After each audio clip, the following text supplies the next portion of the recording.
After a few anime that I just didn't really enjoy that much, we are finally back to one that I did enjoy quite a bit with Gabriel Dropout. Gabriel Dropout was the 8th anime I ever watched. It was sometime in September. I don't know the exact date. As I go further along, I do have the exact date on some of these, but for the first 19, I really don't know exactly. I know the month, and that was it, because that's all I wrote down. But Gabriel Dropout follows Gabrielle, who is an angel who came to Earth after completing the Angel Academy, and her goal is to learn about humans and find out how they work. Well, for Gabrielle, that really just didn't work because she immediately became obsessed with games and pretty much being just a big slob, to be honest. She's joined by 3 other characters, another angel who is far worse than Gabrielle in being good, and then 2 demons, who one of them is a better angel than any angel could be, and the other one is about as incompetent as she could be. You would think a concept like this just would get old immediately. Like, okay, it's been done before. You swap the roles of the good guys are the bad guys are the good guys. But it worked here the whole way through. I enjoyed this anime quite a bit.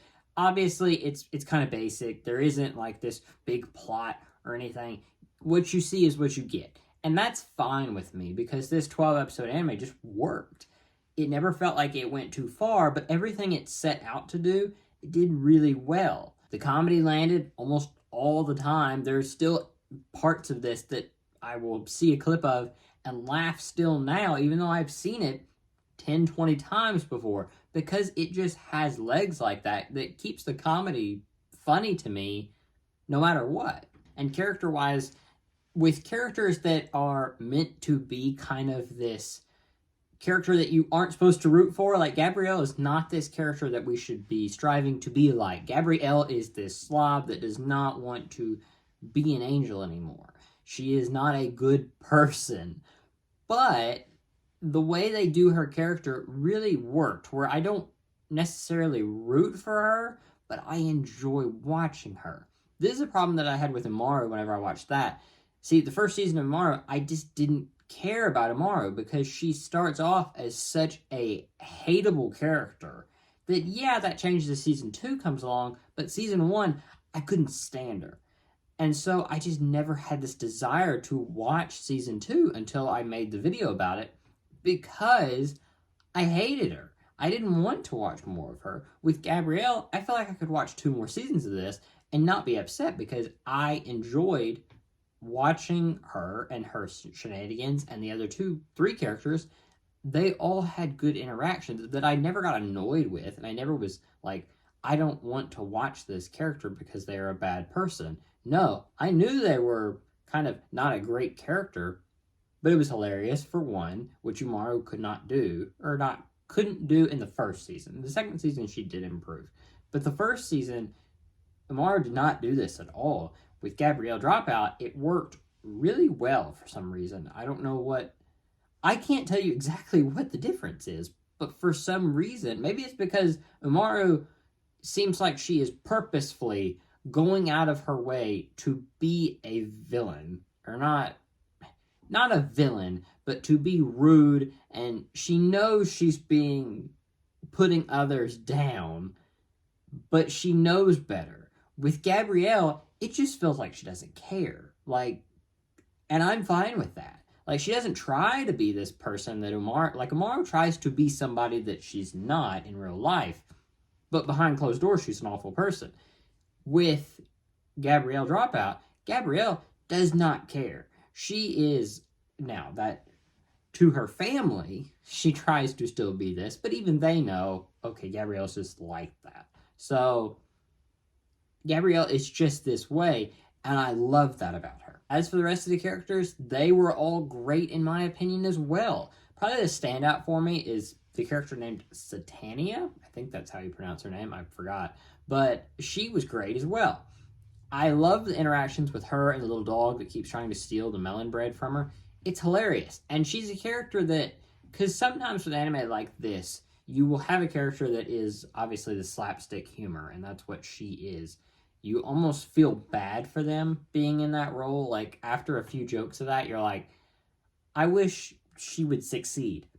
With this, they really hug that line of being, did they go too far? Are they being too mean to this character? But then at the same time, I'm like, no, she's doing this to herself.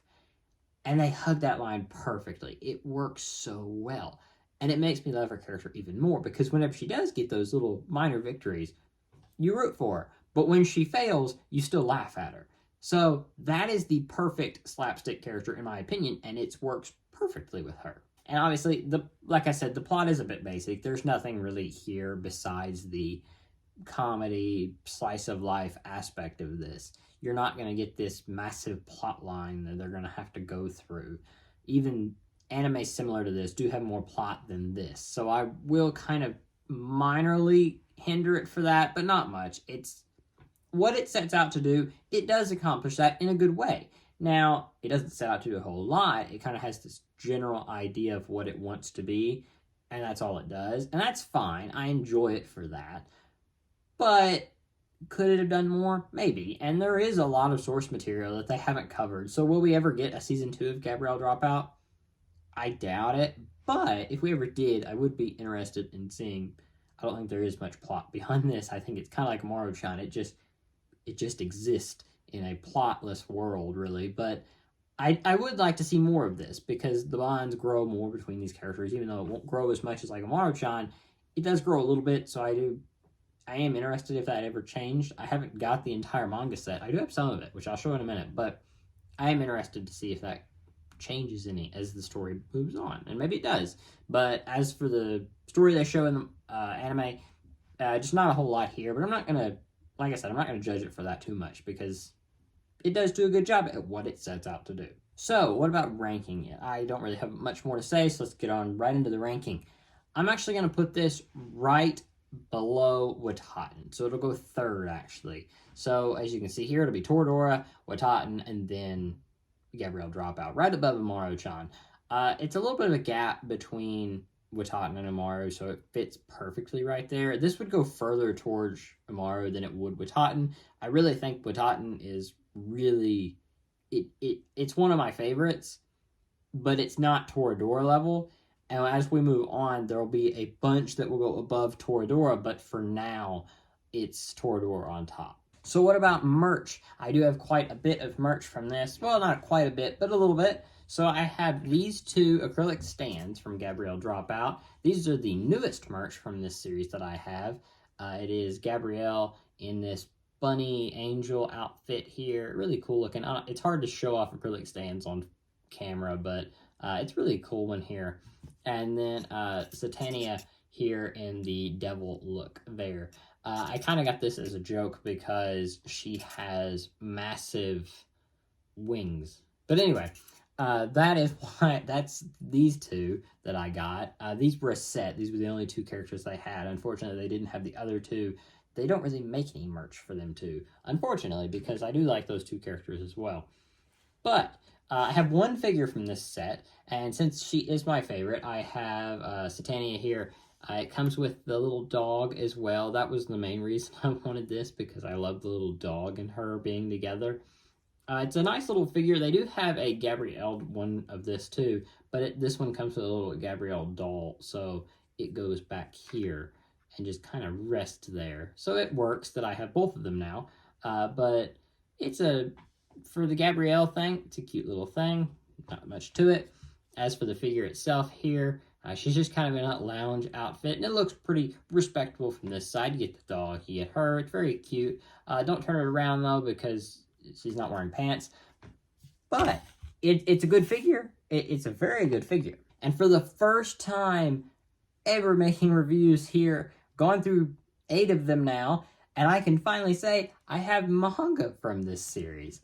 I don't have the entire set, unfortunately. It's very hard to find this set. Now, I could order them, but as I go further along, you'll notice I only like to buy manga that I can find in local stores. I think that's kind of the charm of manga collecting, in my opinion. There is a few scenarios where I have gone ahead and bought the whole series online because I wanted to read it. This was not that case. It's nothing that I was like, I gotta read the whole series. But some other series I will, but this is not the case. So I have Volume 1, I have Volume 2, I have volume 7. I have, and then these are all the ones that have came out since I started collecting them, or the ones that have showed up at my local bookstores. But I have 9, 10, and 11 there. I think 12 is out, but it has not showed up at my local store yet. I would like to complete this set eventually, but for now, I just haven't been able to find it. But like I said, this is one of them wherever I go to out-of-town bookstores or whatever, I do look for it. So hopefully one day we will complete this set. But that's about it for Gabriel Dropout.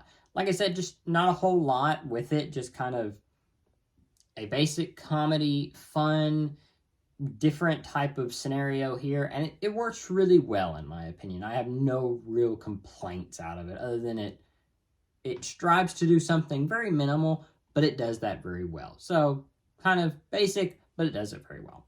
So anyway, that will do it for this time. The next one up, anime number 9, the Ryu's work is never done. Now this one, there's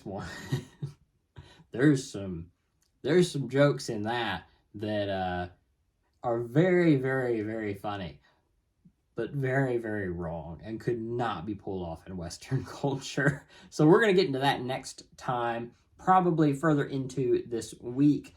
But after that, we will move on to anime number 10, episode 10 of the anime review series. And that one I'm very excited for, because that one, I'll tease it now, is the quintessential quintuplets. And I am got a lot to say about that, because one of my favorites. Will it top Toradora? We'll have to see. But anyway, until then, don't forget to like and subscribe. Really helps it out and helps grow the channel, helps make more of these. But until then, I will talk to you guys later. Bye.